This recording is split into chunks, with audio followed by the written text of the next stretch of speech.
Boa noite. Vocês estão bem? Espero que sim. O pessoal, não estou não, pastor. A gente conversa com vocês depois. Tá bom?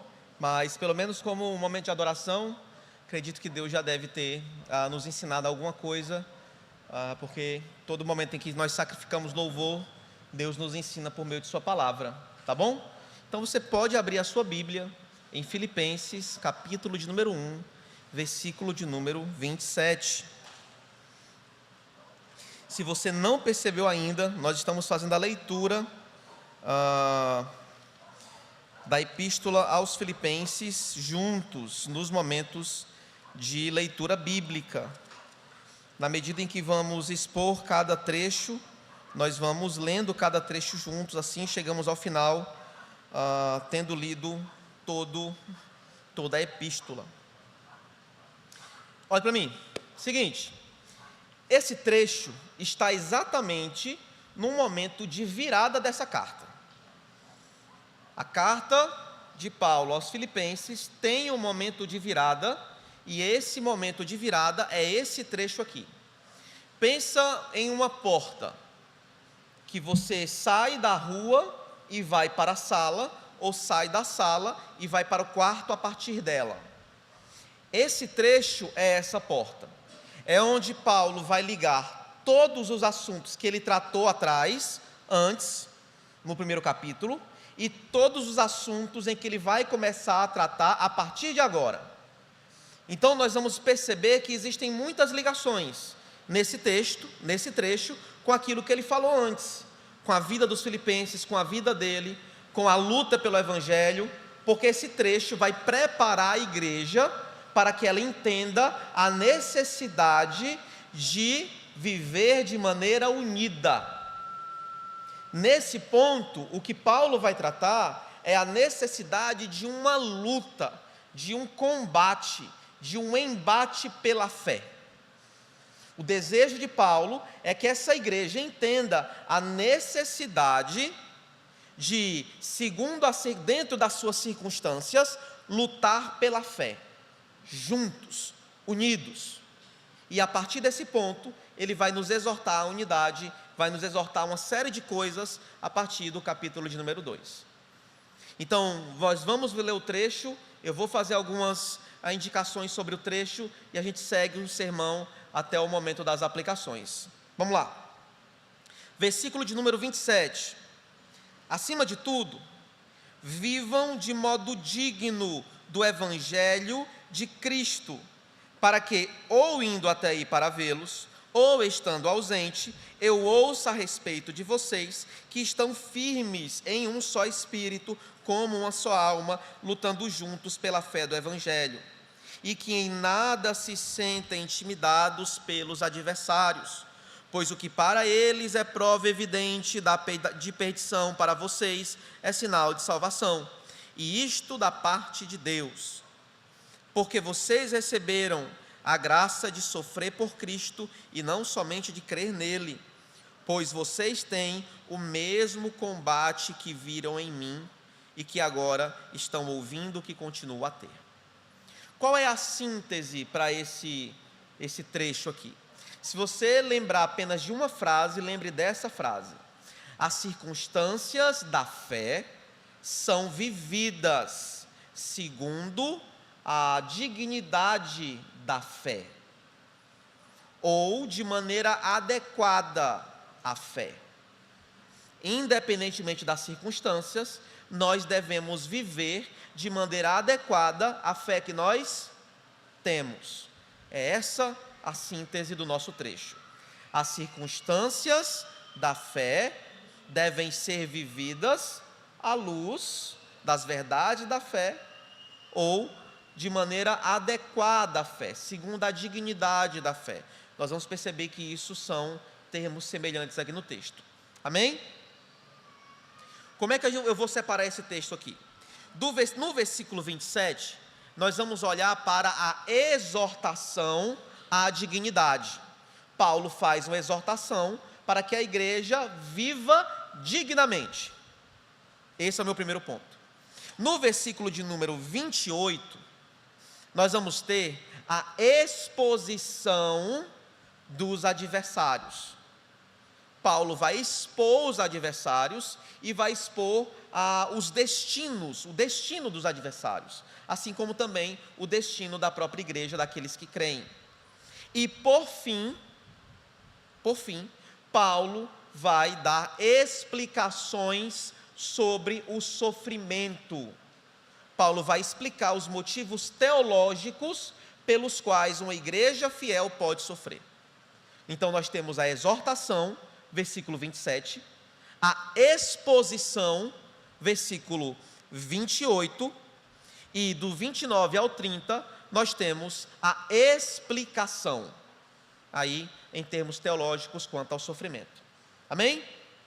Entendido isso? Desse jeito fica fácil fazer discipulado, não fica? Já está com o sermão pronto aí na sua agenda, no seu caderno. Então vamos ao texto, versículo de número 27. Acima de tudo, vivam de modo digno do Evangelho de Cristo, para que, ou indo até aí, para vê-los, ou estando ausente, ouça a respeito de vocês que estão firmes em um só espírito, como uma só alma, lutando juntos pela fé do Evangelho. Essa é a exortação. Paulo insiste para que a igreja viva de modo digno do Evangelho. Essa é a exortação. Uma exortação não é só alguém brigando com você. Fulano me exortou, alguém brigou comigo. Não é essa a ideia. A ideia de exortação, pelo menos com sentido bíblico, com significado bíblico, é mais do que lidar com o conflito ou brigar com alguém. É dar um caminho para alguém, é dar um destino para alguém, é fazer uma correção de rota.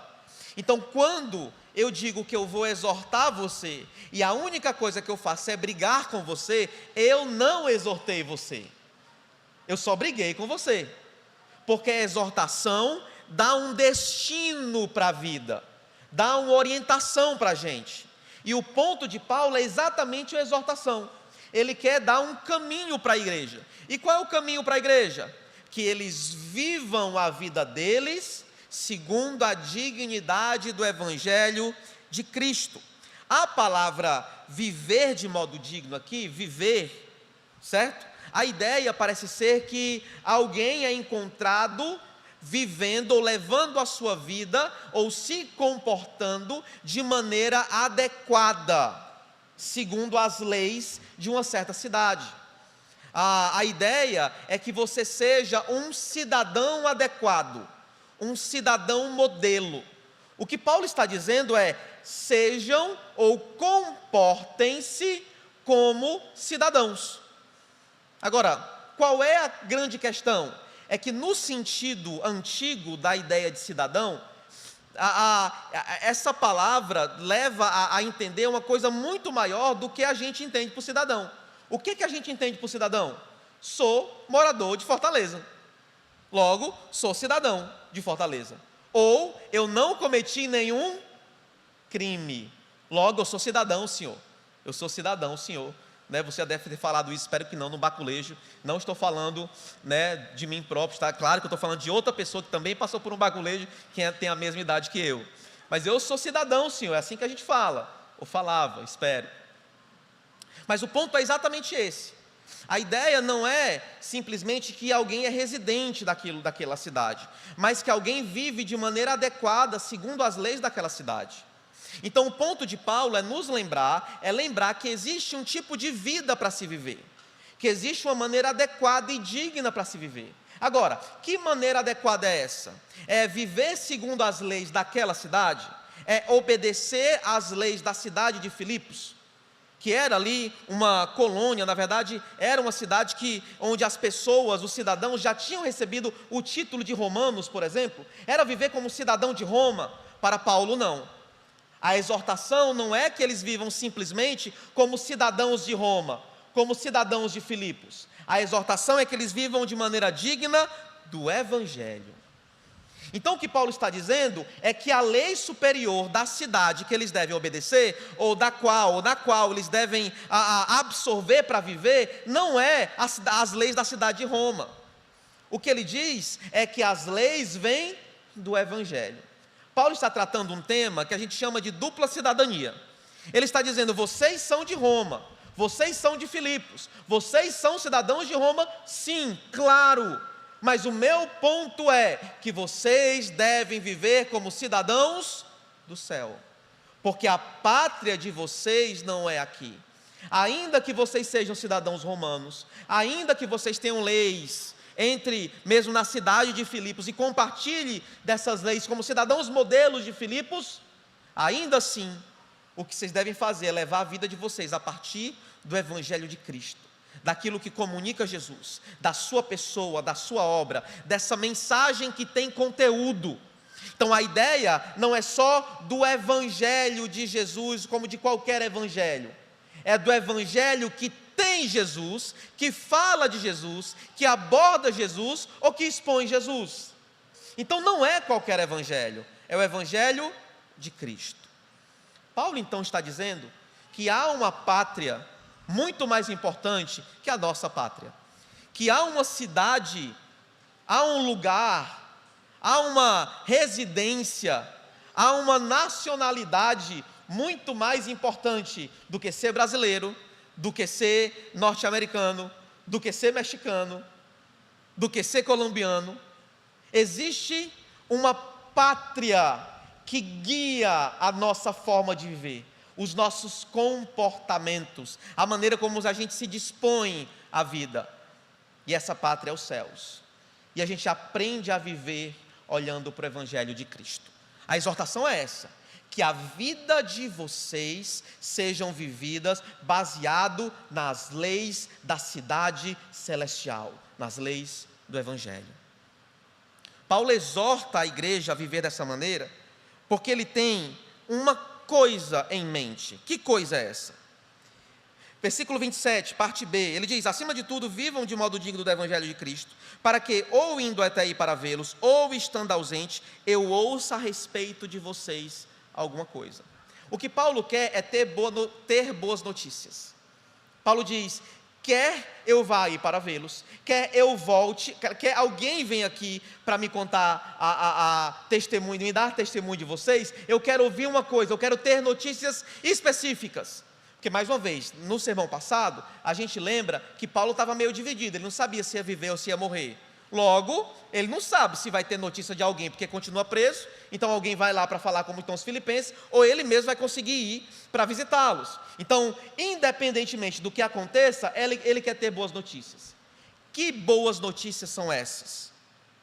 Paulo quer ouvir que os irmãos estão firmes em um só espírito. A ideia, então, é que eles sigam na vida do Evangelho, vivam a vida inteira, a sua vida cotidiana inteira baseada no Evangelho, como cidadãos dos céus, porque é isso que prova que eles estão firmes. Firmes em um só espírito. E aqui vem o primeiro conflito desse trecho. Porque ele diz: firmes em um só espírito, como uma só alma. Aí nós temos pelo menos 18 formas de enxergar isso aqui. Estou brincando, são 3 geralmente. A primeira, espírito aqui é o espírito humano, alma é a alma humana, e o que ele está fazendo é colocando 2 palavras intercambiáveis para reforçar a ideia, para trazer a ideia de uma comunhão intensa, de atitude, de mentalidade, de disposição e de afetos. Essa é a primeira possibilidade. A segunda possibilidade é que o espírito aqui é diferente de alma, porque o espírito não fala do espírito humano, fala do espírito de Cristo, o espírito de Deus. Essas 2 possibilidades podem ser assentidas por qualquer pessoa, são possíveis, mas eu prefiro a segunda. Eu prefiro entender que ele está dizendo para que vocês estejam firmes em um só espírito com E maiúsculo. E por que eu acho isso? Porque antes ele falou do Espírito de Cristo, no capítulo 2, no versículo de número 1, ele fala de uma exortação e de uma comunhão no Espírito, que é o Espírito Santo, e a mesma construção que ele faz aqui no Espírito, em Efésios, carta dele também, ele usa para o Espírito de Deus, o Espírito Santo. Então eu leio esse texto como estando firmes em um só espírito com E maiúsculo. Amém? Mas se você lê com E minúsculo, não é um problema, você não é um herege por causa disso. Tá bom? Pastor, eu leio como E minúsculo. Assembleia, vai ser excluído. Não, é uma possibilidade. O que é que eu acho que ele está dizendo aqui? Ele está dizendo o seguinte, ó. Vocês devem dispor a vida de vocês, viverem a vida de vocês, comportar-se como alguém que vem do céu, ou como alguém que sabe que vai morar no céu, como um cidadão do céu, um cidadão celestial, alguém que obedece às leis de Deus, do Evangelho de Cristo, que fala de Cristo. Cristo é o Senhor de vocês, Cristo é a lei de vocês, e vocês devem se comportar dessa maneira, e é assim que por meio do Espírito, vocês ficam firmes. Vocês unidos, vocês juntos, ficam firmes em um só Espírito. Porque a ideia de um só Espírito é que a igreja está unida em comunhão. Lembram? Em um só Espírito, existe um só Espírito, um só batismo, um só Senhor, um só Deus. Isso é para dizer o quê? Vocês são um. E aqui a ideia de um só Espírito traz a ideia de que nós somos um, mas mostra quem é o autor dessa firmeza e promotor dessa unidade, é o Espírito.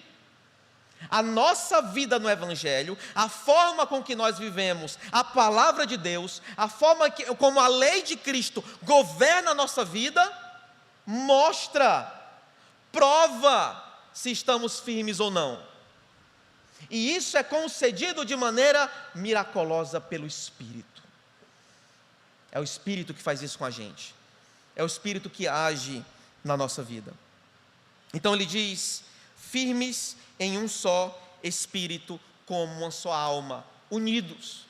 Nesse sentido, ser unido com a sua alma, como uma só alma, é estar junto, com a mesma afeição, com a mesma disposição, unidos, em comunhão. Mas isso só é operado por causa do Espírito. E eu acho que esse é o ponto dele. Ele diz: vivam segundo o Evangelho, porque vocês têm que estar firmes, lembrando que o Espírito age em vocês, e que vocês, a partir da ação do Espírito, podem estar unidos. Para quê?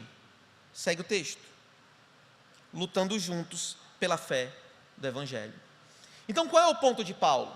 A exortação de Paulo é para que a igreja siga firme no meio de uma luta pelo Evangelho, e essa vida vivida pelos termos de Jesus, essa vida vivida segundo as leis de Cristo, são uma prova de que o Espírito está agindo neles, gerando unidade neles e preservando eles para a luta.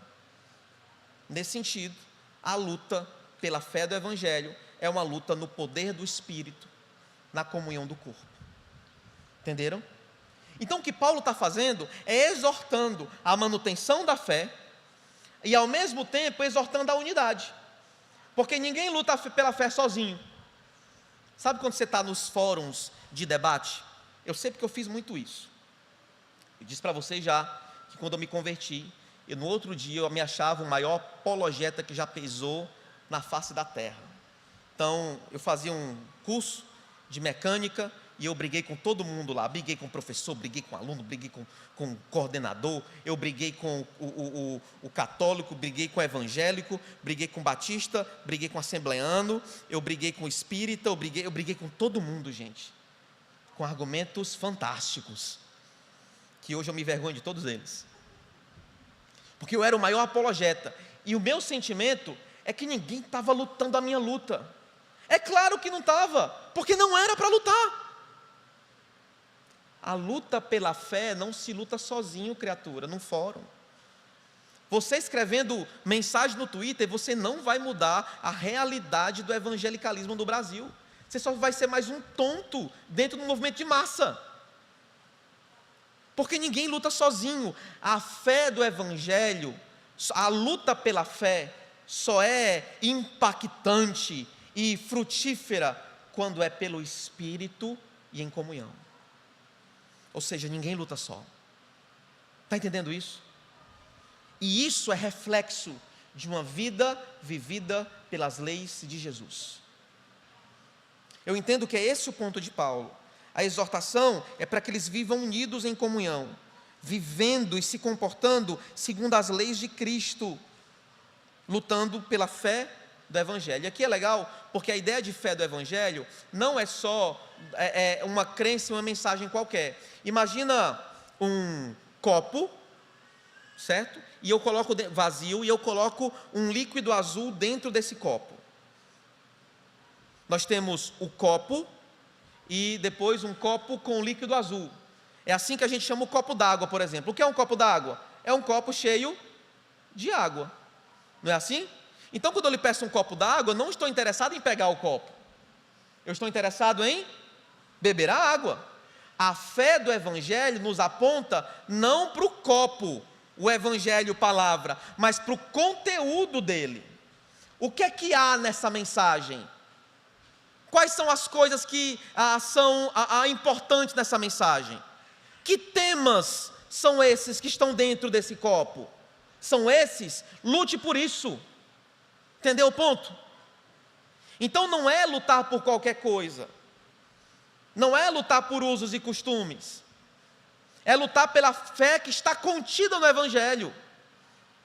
Há um só Deus, há um só Senhor, há um só batismo. Quantas vezes você lutou por isso essa semana?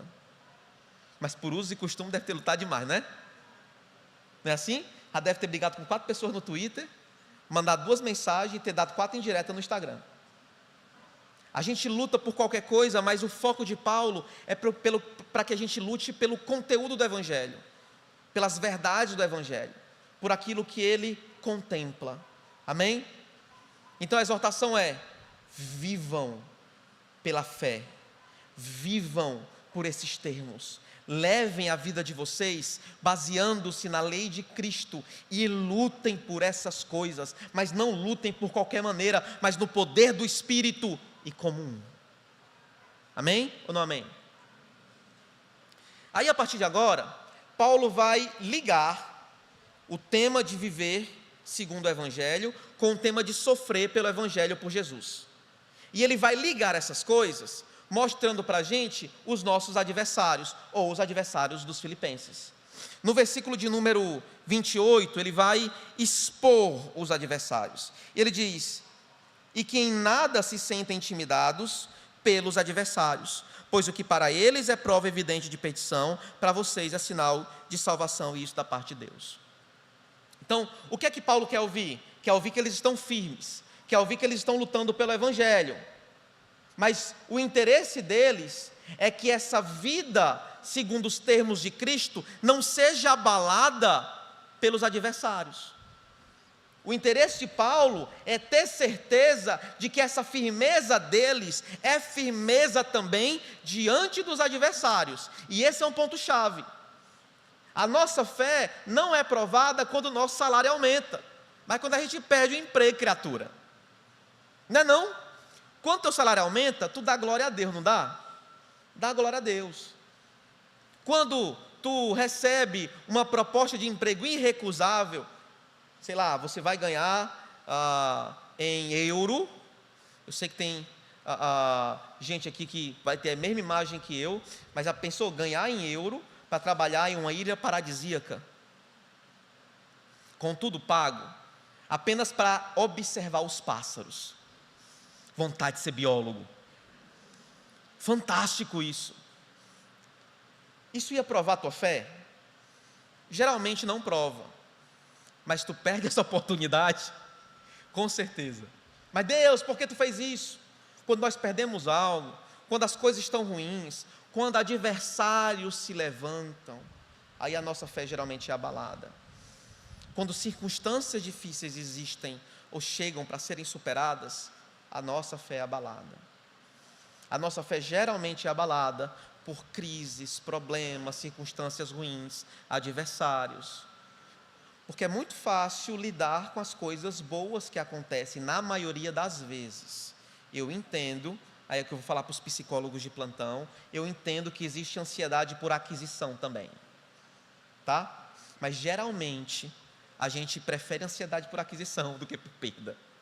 né? Ansiedade por aquisição é o seguinte: você recebe uma proposta de emprego, você fica nervoso porque não sabe se vai dar conta. Ansiedade por aquisição. Entendeu? Engravidou. Pai e mãe doido agora, porque não sabe ser pai e mãe. Aquisição. Entenderam? O ponto é, geralmente, a gente prefere lidar com essas coisas. Porque a dor e o sofrimento tendem a esmagar a nossa confiança. E o ponto de Paulo é esse. O ponto de Paulo não é só uma firmeza qualquer. Não é só uma firmeza retórica. Não é só uma fé que você fala dela muito bem. Não é a fé que você expõe nas nossas entrevistas. Não é isso. E quando os adversários chegarem, vocês continuarão firmes? E quando eles começarem a entregar vocês, vocês continuarão firmes? E quando começarem a perder, porque até agora estão ganhando, vocês continuarão firmes? Esse é o ponto. Quando a empresa fale, quando o emprego é perdido, quando tudo corrobora para você abandonar a igreja, você continuará firme? O ponto de Paulo é esse. E ele justifica essa firmeza, ou o interesse de que eles permaneçam firmes e inabaláveis, não sendo intimidados. Ele justifica isso com uma descrição de 2 destinos. Qual é o interesse dele? É que em nada se sintam intimidados. Em outras palavras, que vocês não tenham medo dos adversários, que eles não incomodem você, que eles não transtornem vocês. Ou seja, uma firmeza que impede dos adversários nos transtornarem ou abalarem a nossa fé. E como é que ele sustenta isso? Como é que ele quer sustentar essa firmeza, essa vida sem medo dos adversários? Descrevendo 2 destinos. Olhe para o texto. Pois o que para eles é prova evidente de perdição, para vocês é sinal de salvação, e isso da parte de Deus. Os adversários, como são adversários, pelo fato de serem adversários, já que se opõem a vocês, já que se opõem a Cristo, já que se opõem ao Evangelho, isso é prova evidente que eles estão perdidos. Isso é prova evidente de que eles estão acabados, de que eles estão condenados. Agora, para vocês, a oposição por conta da fé, a oposição por conta do Evangelho, a oposição por causa de Jesus, é prova, é sinal claro de que vocês são salvos. Então, para Paulo, o ponto é: a oposição a Jesus é uma prova suficiente de que alguns estão se perdendo, mas a manutenção da fé de vocês na frente, diante dos adversários, de maneira inabalável, é sinal de que vocês são salvos. Estão entendendo o que ele está fazendo? Ele está dizendo: se mantenham firmes, porque a fé de você, a sua fé firme no meio do conflito, é uma prova de que Deus salvou você. Quando a sua fé persevera no meio de aflições, dificuldades e circunstâncias péssimas, isso é uma prova de que Deus salvou você. Então não tenha medo, não se intimide com os opositores, não precisa ter medo, porque se há perseverança, há salvação. O seu destino é o céu. É isso que Paulo está dizendo. Então não se preocupe com aqueles que se perdem, porque se eles se opõem ao Evangelho, eles só estão dando prova de que estão perdidos. Mas se vocês estão perseverando, isso é uma prova de que vocês são salvos. É por isso que nem sempre a condição atual da nossa fé é a coisa mais importante. É mais importante a perseverança. Você está quebrado, moído, destruído, acabado, olha para frente e não tem nada, mas se há um coração que olha para a fé que Deus deu, um coração que olha para a obra de Jesus e se agarra a essa obra de maneira perseverante, ainda aqui no pó, meu amigo, o mais importante é quem nos segura e não as nossas pernas que estão de pé. Perseverança é um sinal de salvação. Logo, quem não persevera é um sinal de perdição. O ponto de Paulo é: sustentem. Está difícil? Tá, sustentem. Segura a onda, porque isso significa que vocês são salvos. Mas Paulo, existem adversários complicadíssimos, poderosíssimos. Paulo diz: sustentem, porque isso é uma prova de que vocês são salvos. Não é aquele que nunca caiu que é o perdido, é aquele que nunca levanta, que prefere o chão, que prefere a lona, ou que de maneira rebelde se afasta da luta. Entenderam? Por isso que às vezes, tudo o que a gente quer no momento de aconselhamento é que você esteja maluco para lutar, meu irmão. E eis o problema de muitos aconselhamentos e de muitos processos de discipulado. É porque a pessoa chega, parece que entregou os pontos. Eu quero te ver com sangue no olho, criatura, para perseverar, para continuar.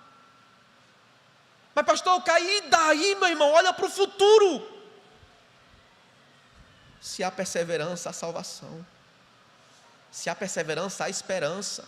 Eu quero é te ver lutando, do mesmo jeito que tu luta pelo teu time, criatura. Não é não? Quando está na terceira divisão, estava torcendo para ele, não estava? Lutando juntos, para que ele subisse. Subiu, caiu, subiu, caiu, subiu. Você estava lá, não estava? Perseverando, não estava? Criatura, é o destino da tua alma, e o teu time te cobra mais esforço do que a tua alma. A gente se desdobra, sabe, faz, junta dinheiro, para de comer uma pizza, não come aquilo para juntar, para ir para os jogos, para não sei o quê, e às vezes para ler a Bíblia, é nos empurrão. É o destino da tua alma, criatura, persevera, luta. Imagina se tivesse adversários na tua frente, se por causa da terceira divisão tu entregou os pontos, fosse menos na segunda, não é? O brasileiro da segunda a gente ainda conta. O que Paulo quer dizer é que se há luta perseverante, há firmeza. É esse o ponto. E Paulo quer mostrar que a gente pode ter segurança, que ainda que estejamos no meio de conflitos, há salvação, porque continuamos com o Senhor. E ainda que estejamos diante de conflitos, aqueles que se opõem ao Evangelho, por mais que pareçam estar vencendo, estão perdidos. Amém? Aí Paulo agora, fazendo esse link, ele chega no versículo 29 e 30, nos mostrando exatamente os motivos teológicos pelos quais essas coisas acontecem. Mas Paulo, por que eu, crente, evangélico, protestante, batista regular, calvinista, por que eu sofro? E por que as pessoas se opõem a mim? Por que me chamaram de feio no Twitter? Eu ia fazer uma piada, mas Jesus está me tratando de um jeito que você não tem ideia. Eu engoli a piada. Aí no 29, ele começa a dar os motivos teológicos pelos quais os crentes sofrem. Versículo 29. Porque vocês receberam a graça. Circula essa palavra, por favor. Circula a palavra graça. Circula. E não teme o que vem depois. Só circula, confia. Confia em mim. Circula a palavra graça. Passa um risco vermelho embaixo. Vocês receberam a graça de sofrer por Cristo e não apenas crer nele. Por que estamos sofrendo, Paulo? Por que existem opositores? Porque depois que Jesus deu a graça de vocês crerem, isso significa que fé e salvação não é uma operação do nosso coração humano, mas vem por meio da graça. Ou seja, Deus nos dá a graça de crer nele, depois que Deus nos deu a graça de crer nele, Ele também nos deu a graça de maneira complementar de sofrer por Ele. Isso significa que nós, quando salvos, nós temos a possibilidade de viver duas coisas. Primeiro, um relacionamento de fé e confiança com o nosso Senhor, aleluia. 2, tribulações, circunstâncias ruins, problemas, porque essas coisas transbordam de Jesus e caem sobre nós. Então, se alguém aqui nos visita, porque eu acho que os membros já devem saber de qual é salteado, mas se alguém nos visita, e esse alguém, por acaso, veio com a ideia de que a vida na fé é só vitória, eu temo lhe informar que nem o apóstolo Paulo escapou disso, nem Jesus escapou disso. Aí tu acha que tu vai escapar. Se alguém comunica para você um evangelho onde você não sofre, onde todo sofrimento é sinal de perdição, de fé fraca, desculpa lhe dizer, mas pregaram mentiras para você.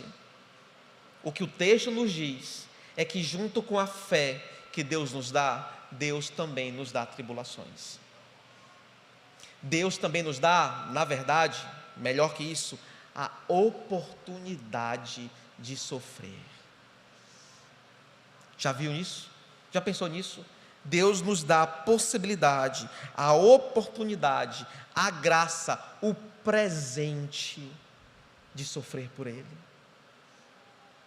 Você lembra dos apóstolos quando foram presos e chicoteados? Eles saíram glorificando a Jesus, porque foram dignos, foram achados dignos de sofrer por Jesus. Na nossa cultura de bem-estar, isso não é pensável. A gente não pensa nesse tipo de coisa. A gente geralmente olha tribulações como obra do diabo. Que tal pensar nas suas dificuldades, nas suas circunstâncias ruins, como um presente de Deus?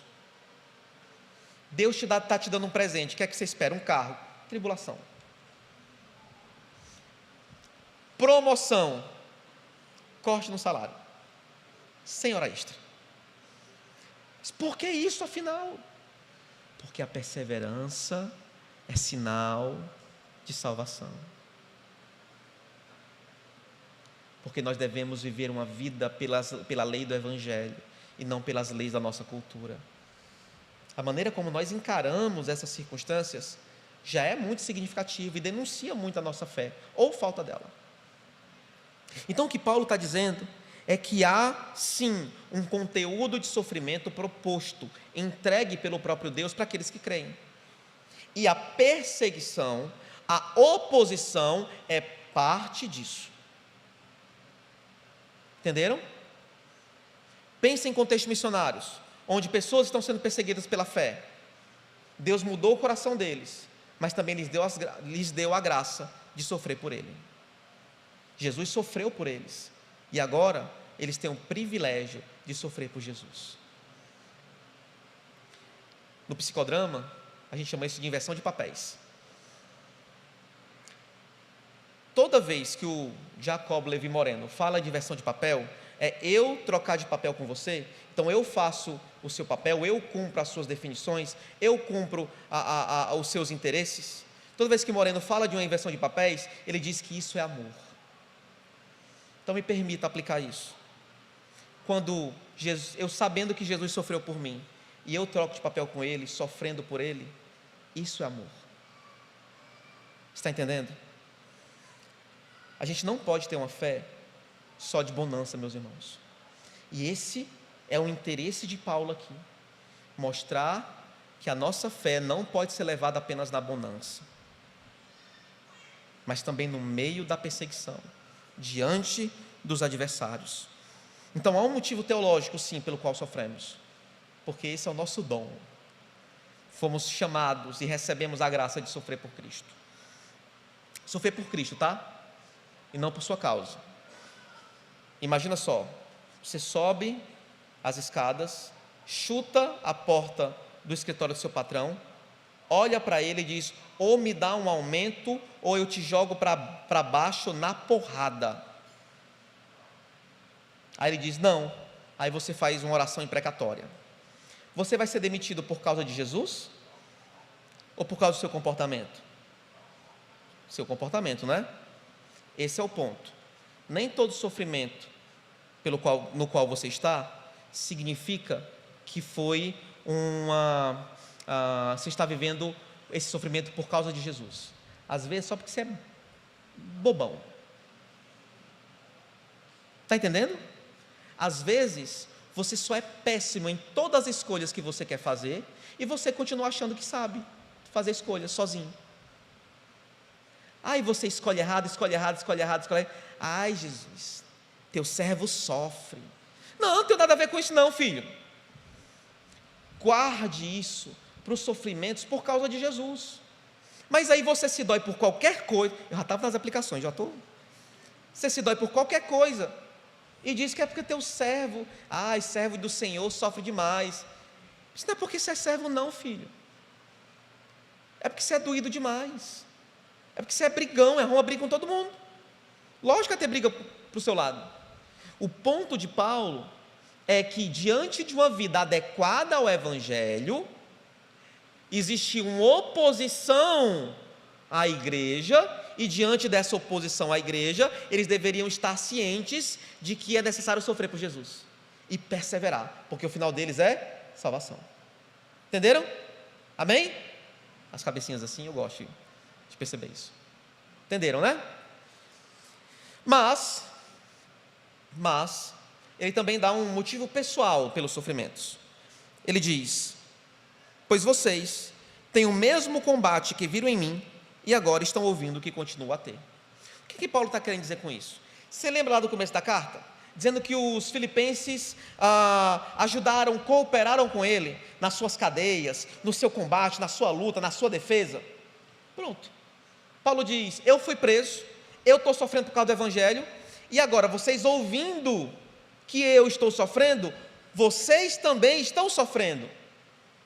Paulo quer dizer o que com isso? Estamos juntos nessa. Assim como vocês sofrem, eu sofro. Eu não sou especial. Eu plantei essa igreja, eu preguei para vocês, eu ensinei vocês, eu plantei outras igrejas, e eu estou sofrendo pelo Evangelho, assim como vocês. Paulo quer encorajar a igreja, dizendo que Jesus, por meio de Jesus, existem sofrimentos para eles viverem, mas também dizendo que todo crente vai passar por isso, e que eles não precisam temer, porque o próprio Paulo, lá atrás, disse: o Evangelho não parou, eu estou firme. Paulo está dizendo: eu posso ser um exemplo para vocês, porque eu fui preso e alcancei foi mais gente. Eu fui preso e as pessoas começaram a pregar mais. Eu fui preso e a minha fé continua firme, porque eu tenho plena convicção que no último dia eu serei salvo. Então, assim como eu tenho esse combate, vocês têm esse combate. Assim como eu tenho essa esperança, vocês têm essa esperança. Paulo está dando seu próprio exemplo e dizendo que a nossa comunhão é a prova de que juntos podemos suportar essas dores. Esse é o ponto dele. Assim como eu sofri, vocês sofrem, e juntos continuamos sofrendo pelo Evangelho, firmes, olhando para o final da nossa história, que é salvação. Amém? Por quê? Porque as circunstâncias da fé são vividas segundo a dignidade da fé. Duas aplicações rápidas, porque eu já fiz algumas eu me antecipei, não aguentei, tá? Eu fiz algumas durante o sermão. A primeira, quanto à maneira de nós vivermos de modo digno, você precisa lembrar que a maior luta, o maior combate, o maior conflito que houver em nome de Jesus, tem que ser lutado segundo os termos, as leis e o comportamento de cidadãos do reino, de filhos de Deus, de servos de Jesus. Não dá para lutar as lutas da fé com as armas do diabo. Você não pode, em maneira nenhuma, achar que viver como alguém que não serve a Jesus, mas só porque em algum momento briga ou fala ou briga por causa de Jesus em algum lugar, isso louva a Cristo, ou isso é a luta que nós temos que fazer. Sabe aquele negócio de crente não praticante, mas que fica incomodado quando alguém fala mal de Deus? Fica calado, brother, porque você não está lutando pela fé. Não ache que está. A luta pela fé exige uma vida pela fé. Entenderam isso? Não adianta querer lutar pela fé e ser um demônio em casa. Não adianta destruir a vida de todas as pessoas, mas toda vez que encontrar um ateu ficar se coçando para... Pelo amor de Deus, você já é ateu, prático. Eu lembro tristemente que descobrimos que um dos maiores profetas da Serrinha agredia a esposa, mas profetizava, meus irmãos, em todo culto de oração. Mas que raios é isso? Se não tem vida na fé, não tem luta pela fé. Se não tem vida na fé, não é cidadão do céu. É só cidadão do céu que luta pelas causas do céu. Se a fé não afeta a sua vida por completo, meu irmão, não adianta lutar. Você estará apenas juntando juízo sobre você. E aí, eu estou falando de vida, mas não da vida de uma parte dela, certo? Porque às vezes a gente quer que Jesus, isso é muito engraçado, a gente quer que Jesus nos transforme nos períodos que a gente escolheu para Ele nos transformar, ou haja na nossa vida nos períodos que a gente escolheu para Ele agir. Então é assim, como é que muita gente pensa? Acordo às 6, trabalho o dia inteiro, vou para a faculdade, volto, assisto uma série, depois, antes de dormir, já sonolento, eu vou lá e ler um pouquinho da Bíblia e vou orar e pronto. Me diz quando é que essa pessoa para avaliar a própria vida, para saber a sua condição espiritual, para resolver os seus pecados ou para refletir neles.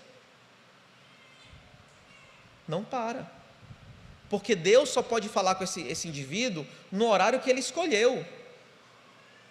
É por isso que as pessoas não têm vida na fé, porque apenas um pedaço da vida deles é de Jesus, e acham que estão lutando a luta do Evangelho e perseverando na fé. Vocês estão perdendo a fé, criatura. O que o texto nos mostra é que uma vida inteira é necessária, a vida inteira é vivida pela fé, é uma disposição constante para viver segundo os termos de Jesus, e é assim que a gente persevera, é assim que a gente luta, é assim que a gente fica inabalável diante dos adversários.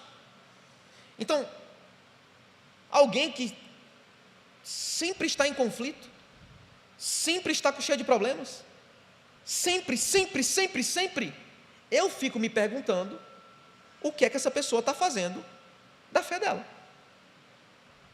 Não estou dizendo que você não pode ter problema. A gente tem gente aqui que acompanha pessoas a todo tempo, e esse não é o problema. Você pode ter conflitos. Satanás é sujo, como dizia minha mãe. O diabo é liso. Todos nós estamos sujeitos a cair. Mas eu estou falando de uma tendência que vai viver todo aquele que entrega apenas um pedaço da vida para Jesus, que é estar sempre precisando de suporte. Já que não tem uma vida inteira para Jesus e tem só um pedaço, a vida inteira quebra e só um pedaço persevera. Você está entendendo isso? O problema é que a gente quer tudo de Jesus, mas não quer dar nada para Ele.